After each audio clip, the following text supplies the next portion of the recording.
That's it. But just time.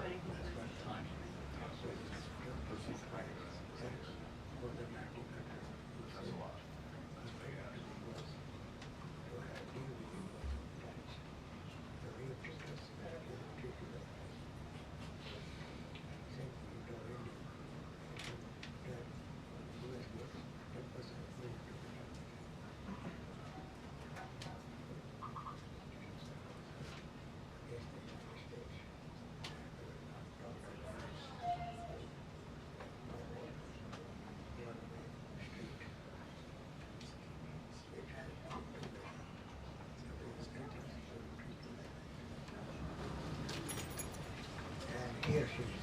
Hello, everybody. How are you? Wow, a packed room today. Yes, ma'am. Last night, the Trump administration faced another example of judicial overreach. Using his full and proper legal authority, President Trump imposed universal tariffs and reciprocal tariffs on Liberation Day to address the extraordinary threat to our national security and economy posed by large and persistent annual U.S. goods trade deficits. The United States has run a trade deficit of goods every year since 1975. In 2024, our trade deficit in goods exceeded $1 trillion. Everybody agrees this is unacceptable.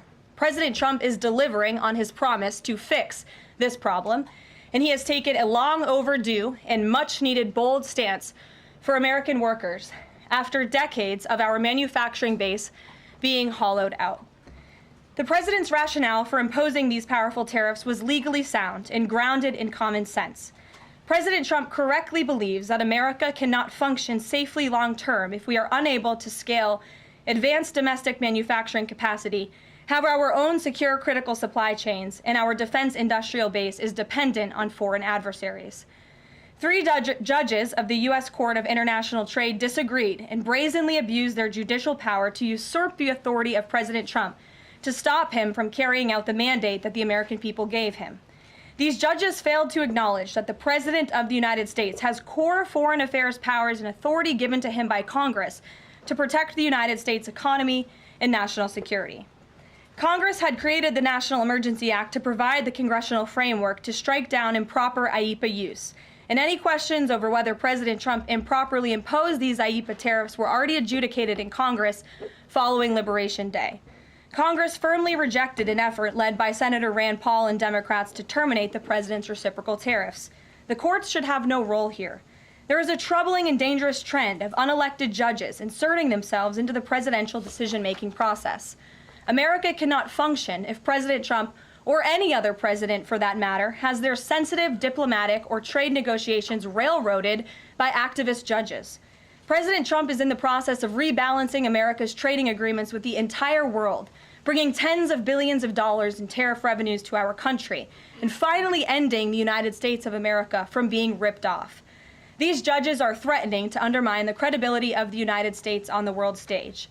The administration has already filed an emergency motion for a stay pending appeal and an immediate administrative stay to strike down this egregious decision. But ultimately, the Supreme Court must put an end to this for the sake of our Constitution and our country. With Congress returning next week, it's critical that Senate Republicans maintain the momentum and quickly pass the One Big Beautiful Bill. The One Big Beautiful Bill will truly make America safe and prosperous. The One Big Beautiful Bill includes the largest border security investment ever. That's why the law enforcement groups are lining up to encourage its swift passage. The National Fraternal Order of Police, the largest police union in the country, just endorsed key provisions of the bill. The FOP president announced their strong support, saying the One Big Beautiful Bill Act is more than legislation. It is a promise kept to the public safety officers across the country and a bold step toward an economy that respects, rewards, and uplifts the people who keep it safe. And the National Border Patrol Council, which represents nearly 20,000 Border Patrol agents, hailed the legislation as well. The group's president said this legislation provides a once-in-a-generation investment in the border security of our great country and will make America safer. The One Big Beautiful Bill will guarantee we can permanently have the safest, strongest, and most secure immigration system in American history. I also want to take the opportunity to debunk some false claims that have been circulating in the press about this bill. The blatantly wrong claim that the One Big Beautiful Bill increases the deficit is based on the Congressional Budget Office and other scorekeepers who use shoddy assumptions and have historically been terrible at forecasting across Democrat and Republican administrations alike. For example, just before Congress enacted the original Trump tax cuts at the end of 2017, the same CBO projected that growth would average a mere 1.9% over the next 10 years. However, by 2019, actual growth had surged to 3.4% once the Trump tax cuts went into effect, exceeding the CBO forecast by nearly 2 full percentage points. The CBO's latest forecast makes the same anemic growth assumptions as they did in 2017, missing the impact of the One Big Beautiful Bill. The CBO assumes long-term GDP growth of an anemic 1.8%, and that is absurd. The American economy is going to boom like never before after the One Big Beautiful Bill is passed. The largest middle-class tax cut in history, massive deregulation, and the most aggressive domestic energy exploration ever will fuel small businesses, further boost private investment, increase workers' wages, and supercharge economic growth. The Council of Economic Advisors has factored in the effects of all these pro-growth policies and estimated in their own analysis that growth will average 3% in the long run after the One Big Beautiful Bill is passed, which is nearly double the ridiculous CBO projection. This higher growth would result in $4.1 trillion in additional revenue over the next 10 years. Between the common sense spending reforms contained in the One Big Beautiful Bill and the robust economic growth that will be generated as a result of it, there will be no increase to the deficit. The same analysis from the CEA shows just how this historic package will unleash prosperity and ignite a blue-collar boom across America. But if the radical Democrats get their way and the One Big Beautiful Bill does not pass, Americans will face a whopping $4 trillion tax hike. This is unacceptable to President Trump. President Trump will not allow Democrats to massively raise Americans' taxes. Senate Republicans must get this bill passed. Failure is not an option. The American people are counting on Republicans to deliver. In other news, despite all the doom casting from the media, Americans are growing more and more optimistic about the economy under this president. Consumer confidence surged in May with the biggest monthly jump in 4 years, smashing expectations. According to the release from the Consumer Confidence Index, the increase in confidence was broad-based across all age groups, income groups, and political affiliations. Our country is clearly heading in the right direction under President Trump's bold leadership. For the first time in history of Rasmussen polling, a majority of Americans believe the country is on the right track. It's unsurprising because the president is fulfilling the promises he made to the American people. Here in our new media seat today, we have the editor-in-chief of The Federalist, Molly Hemingway. The Federalist is led by Molly and Sean Davis and provides fearless journalism and coverage of politics and culture to millions of readers all over the world. Thank you for being here, Molly, and why don't you please kick us off? Thank you, Caroline. Thank you. In the first Trump administration, there was an effort to stymie the agenda of Trump through the Russia collusion hoax perpetuated by many people in the media, including some people seated here, or the media outlets they represent, and other Democrats as well. The second Trump administration, to reference what you said at the beginning, seems to be subject to an effort to stymie the agenda using rogue lower court judges.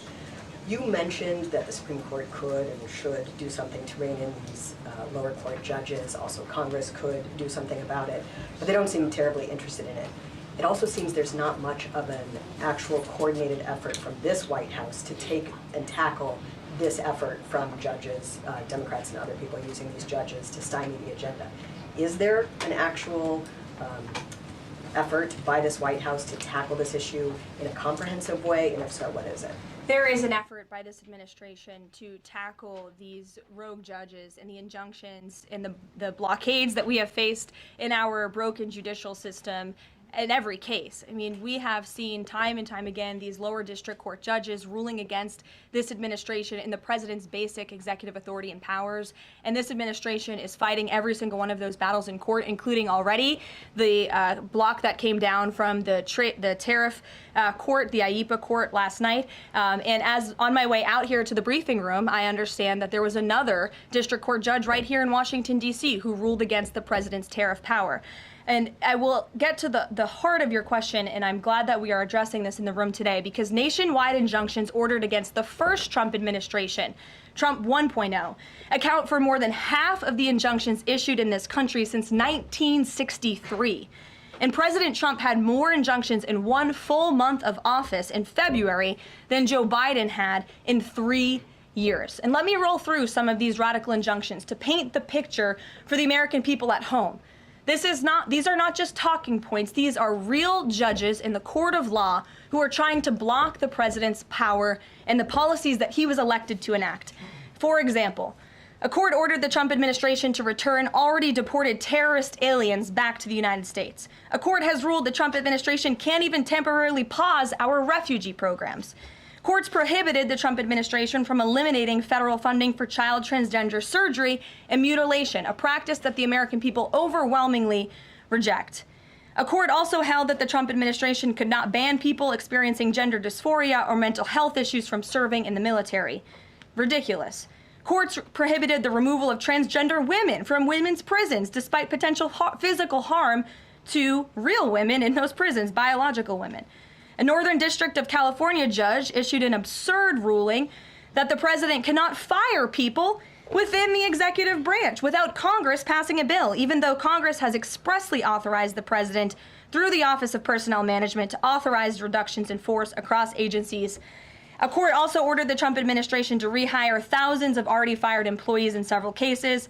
A federal judge blocked the Trump administration from defunding the Department of Education, another signature campaign promise that this president has the power to implement.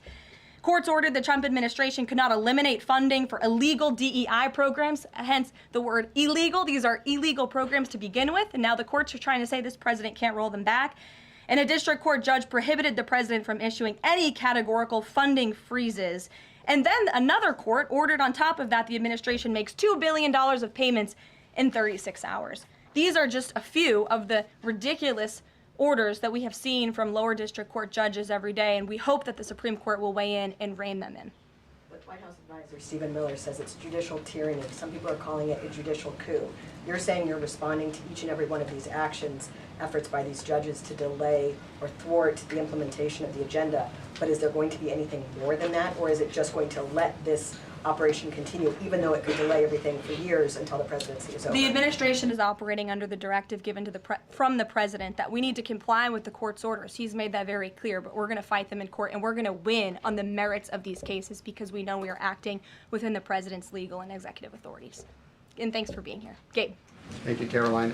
Question on tariffs, but first actually some foreign policy news, some breaking news. Some local Israeli media is reporting that Prime Minister Netanyahu told hostage families that he's accepted a 60-day truce offer. So can you confirm, have Israel and Hamas agreed to a truce? I can confirm that Special Envoy Witkoff and the president submitted a ceasefire proposal to Hamas that Israel backed and supported. Israel signed off on this proposal before it was sent to Hamas. I can also confirm that those discussions are continuing, and we hope that a ceasefire in Gaza will take place so we can return all of the hostages home, and that's been a priority from this administration from the beginning. I won't comment further as we are in the midst of this right now. So to be clear, you don't know if Hamas has accepted it yet? Not to my knowledge, but certainly if that becomes the case and this ceasefire goes into effect, you'll hear it directly from myself, the president, or Special Envoy Witkoff. On tariffs, Kevin Hassett earlier this morning, he brushed off a legal ruling, called it a hiccup, and he said that trade deal negotiations would continue. Why would other countries continue these trade deal negotiations given the ruling? Because other countries around the world have faith in the negotiator-in-chief, President Donald J. Trump. And they also probably see how ridiculous this ruling is, and they understand that the administration is going to win, and we intend to win. We already filed an emergency appeal. We expect to fight this battle all the way to the Supreme Court.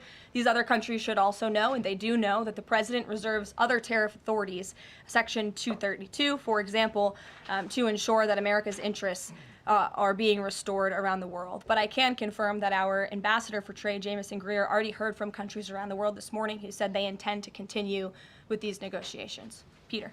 Thank you, Caroline. So many of the president's plans right now are being blocked by courts. If the courts are going to be the ones who are shaping policy, does the president wish he would have just become a judge instead? I think the president would take this job over being a judge, and certainly the president is acting within his authority. He wishes judges would do the same. But so the courts are basically telling you guys they think that the White House's policies, the president's policies, are in some way against the law. So why can't President Trump ask the Republicans that control the House and the Republicans that control the Senate just to make a new law? Well, these laws have already been granted to the president by the Constitution and by laws that have been previously passed. I'll give you another example. For instance, we've been blocked in court for the revocation of visas from individuals who have the privilege of studying in the United States of America. Secretary of State Rubio has simply used his authority to revoke those visas, to revoke that privilege, and we've seen the courts try to block that. So if these judges want to be the Secretary of State or they want to be the president, they can run for office themselves. It should be the other way around. But all of the actions the president has taken rely on legal authorities that have already been granted to him by our nation's existing laws. And on a different topic, there are some folks in President Biden's inner circle who are now in talks with Republicans in Congress to give interviews about how they may have handled President Biden's decline. Is the president satisfied with aides only sitting for these transcribed interviews, or would he also like to see some kind of testimony from the former First Lady, Dr. Biden? I think, frankly, the former First Lady should certainly speak up about what she saw in regards to her husband and when she saw it and what she knew, because I think anybody looking, again, at the videos and photo evidence of Joe Biden with your own eyes and a little bit of common sense can see this was a clear cover-up. And Jill Biden was certainly complicit in that cover-up. There's documentation, video evidence of her clearly shielding her husband away from the cameras. They were just on The View last week. She was saying everything is fine. She's still lying to the American people. She still thinks the American public are so stupid that they're going to believe her lies. And frankly, it's insulting, and she needs to answer for it. Ouija. Thank you, Caroline. President Trump was asked what he thought about Elon Musk's claim that the big, beautiful bill increases the budget deficit and undermines the work of DOJ. And the president didn't actually comment on those remarks. He just talked about the need to support the bill. So what does the president think about what Elon Musk said? Well, the president is very proud of the one big beautiful bill, and he wants to see it pass. He wants the Senate to get to work on it and send it to his desk as quickly as possible. Of course, as you know, Elon Musk announced last night his departure as an official special government employee from the Trump administration. We thank him for his service. We thank him for getting DOJ off of the ground, and the efforts to cut waste, fraud, and abuse will continue. So he doesn't have any comment about Musk saying it adds to the deficit and it undermines all his work? The president commented on this. I commented on it. I told you that this bill saves $1.6 trillion according to the Council of Economic Advisors and the analyses that the president believes in. So he gave a comment. I gave a comment. Just because you don't like that comment doesn't mean it's not a comment. Rachel. Thanks, Caroline. Back on trade, I know you said the White House is going to fight this ruling in court. Is the administration actively reviewing other avenues, other options to carry out the president's trade policy? The president's trade policy will continue. We will comply with the court orders, but yes, the president has other legal authorities where he can implement tariffs. However, it does not dispute the fact that the president was right to declare a national emergency when it came to fentanyl and when it came to our crippling deficits and the lack of critical supply chains here at home. That is the reasoning for the president's tariffs. And the court didn't dispute those facts, by the way. And there have been other courts that have reaffirmed the president's position. In fact, a ruling in federal court earlier this month shows that the administration is in the right, said we will win on appeal. A federal district judge in Florida ruled that IEEPA, in fact, does grant the president the authority to unilaterally impose tariffs. And 20 years ago, I will add, they are not a court, the New York Times editorial board responded to the January 2005 trade deficit of $58.3 billion by writing an editorial entitled Dangerous Deficits. And since then, our trade deficit has more than doubled. The U.S. trade deficit in January totaled a whopping $131.4 billion. So people on both sides of the aisle, pundits, lawyers, legal scholars, politicians have all agreed that it is a national emergency, our trade deficits and our lack of critical supply chains here at home. It's just President Trump was the first president to actually act on it, to restore that wealth and that prosperity to the United States of America. And it's very unfortunate that the courts are now blocking his attempts to do that. Has the administration then reached the point where you are actually asking your economic advisors to start reviewing other avenues to implement the president's trade policy, or do you want to just see this legal process take place for now? We can walk and chew gum at the same time. We are doing both. Josh. The Fed says the president met with the Fed chair earlier today. I'm wondering if you can give us any readout of that meeting. The Fed also says that they discussed the economy. I imagine the president might have shared views on rates as well, but what can you share with us? I can share with you that the president and I both saw the statement that the Fed put out after the meeting. That statement is correct. However, the president did say that he believes the Fed chair is making a mistake by not lowering interest rates, which is putting us at an economic disadvantage to China and other countries. And the president's been very vocal about that, both publicly and now I can reveal privately as well. Did he speak at all about his plans for that position, but whether he would seek to move Jay Powell out of that position or keep him in until his term ends? No. Okay. Kristen. Ask very quickly on the tariff question. You mentioned Section 232 earlier. Are you suggesting that you might sort of speed up some of the existing 232 investigations? Or are you talking potentially using 232 as a replacement power if this ruling doesn't go your way? Of course, you hope it does. I'm not suggesting that. I'm just simply stating the fact that the president has other legal authorities he can use to implement tariffs, and the administration is willing to use those. As you know, we already have applied Section 232 tariffs on specific industries. Thank you. Yep, thank you. President Trump said that he needed 1.5 to 2 weeks to determine whether or not he believed Vladimir Putin wanted peace. He has been in office now for 4 months. What does he believe is going to happen in the next 1.5 to 2 weeks that would change his opinion? Well, it is my understanding and it is our hope that Russia and Ukraine will engage in direct talks and negotiations next week in Istanbul, and we believe that meeting is going to take place, and that is a meeting the president encouraged and urged for these two sides to come together and negotiate directly. And the president has been clear from the very beginning of this conflict that he wants to see this conflict solved on the negotiating table, not on the battlefield, and he's told that to both leaders, again, both publicly and privately. So hopefully next week it will move the ball forward in this. He's going to participate in those conversations? We will let you know if the president plans to send a representative. I'm not tracking that at this time. Kelly in the back. Thanks, Caroline. Sure. I wanted to just clarify once and for all the Qatari jet, the sale, or the gift, because the Qatari government is asking the U.S. to clarify that the jet's pending transfer was initiated by the Trump administration. So is this something that the White House is going to do? The amount of questions we've received, and we've been incredibly clear, and I have answered this, the president has answered this, the Department of Defense has answered this. This is a government-to-government gift transfer from the Qataris to the Department of Defense, to the United States Air Force. It is now in their hands, and for further details on where that stands, I would defer you to the Department of Defense and the United States Air Force. I have nothing more for you on that. Deanna. Thanks, Caroline. 2 questions, one on Big Beautiful Bill, one on immigration. Sure. Yesterday, Trump said, we'll be negotiating that bill, and I'm not happy about certain aspects of it, but I'm thrilled by other aspects of it. Wondering if you could, share any specifics on that. And in immigration, do you know how many illegal migrants have taken Trump's voucher program so far and have deported themselves? I believe it's in the thousands of those who have chosen the easier route of self-deportation, and we certainly encourage all illegal aliens who are present within our homeland to take that option. It's a much more pleasant option than being deported, and we will deport you if you're here illegally. That's our intention.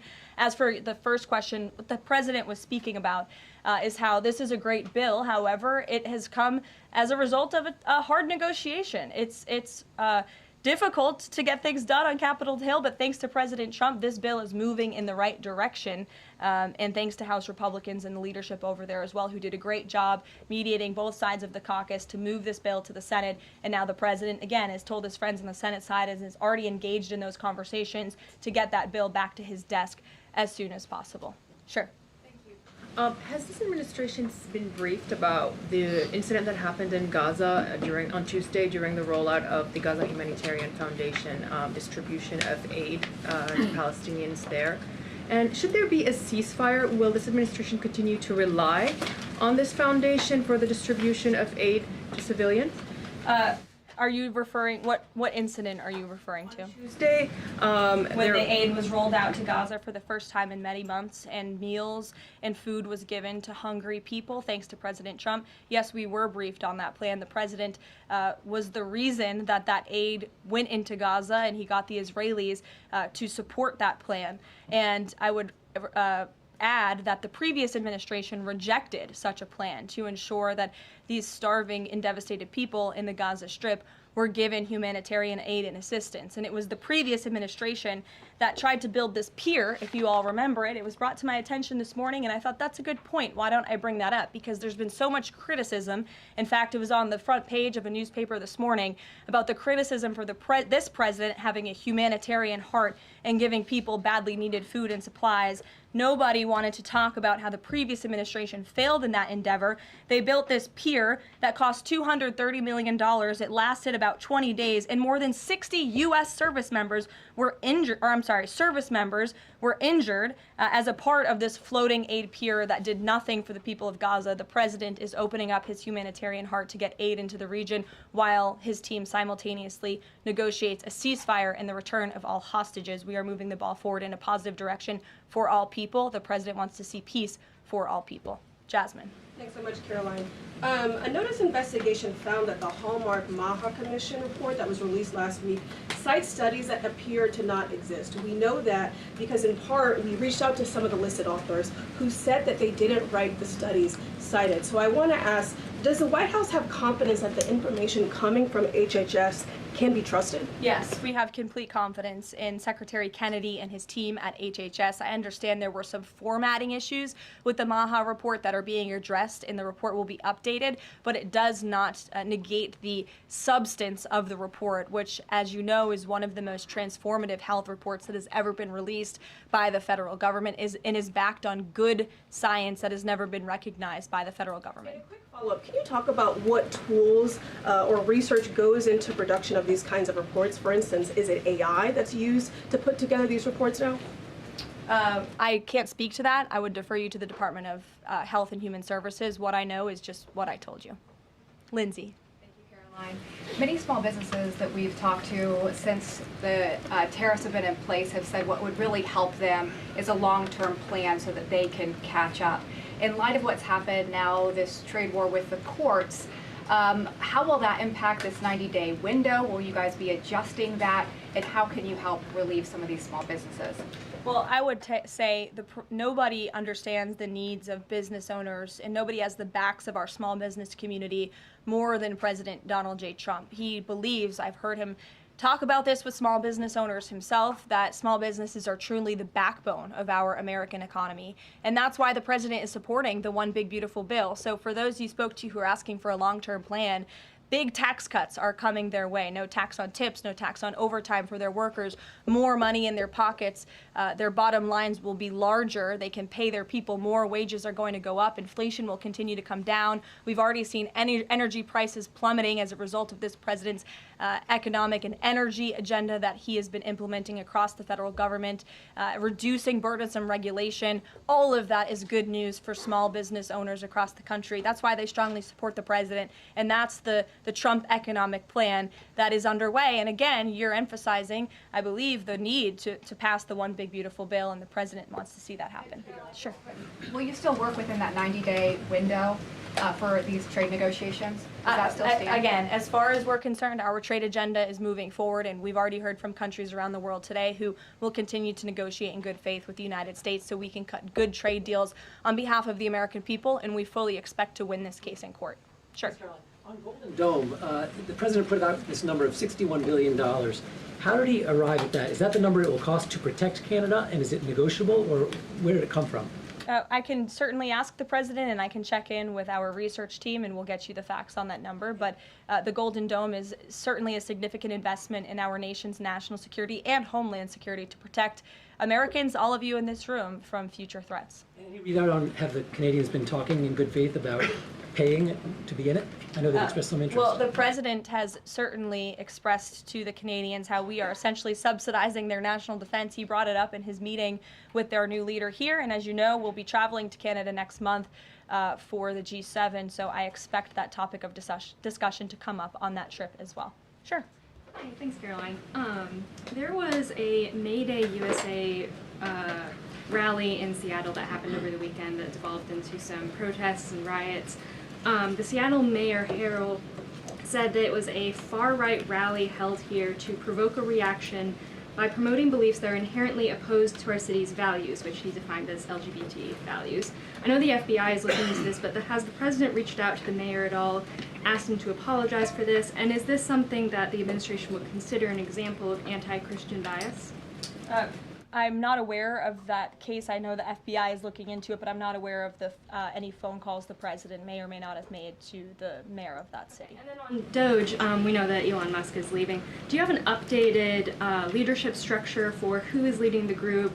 Is Russ Vought involved? And what is its new mission now, if any?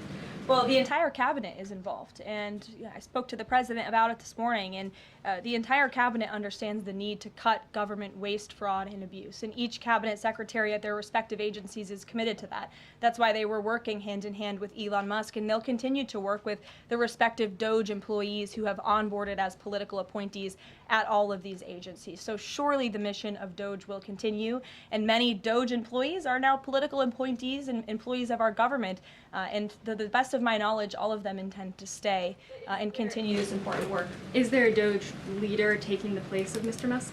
Well, again, the Doge leaders are each and every member of the president's cabinet and the president himself, who is wholeheartedly committed to cutting waste, fraud, and abuse from our government. Michael. Thank you, Caroline. There's conflicting reports out of the Middle East right now.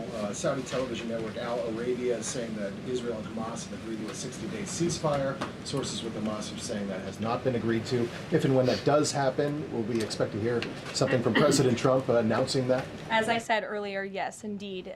If there is an announcement to be made, it will come from the White House, the president, myself, or Special Envoy Witkoff. Caroline, one big beautiful bill. The president says he's not happy with all aspects of it.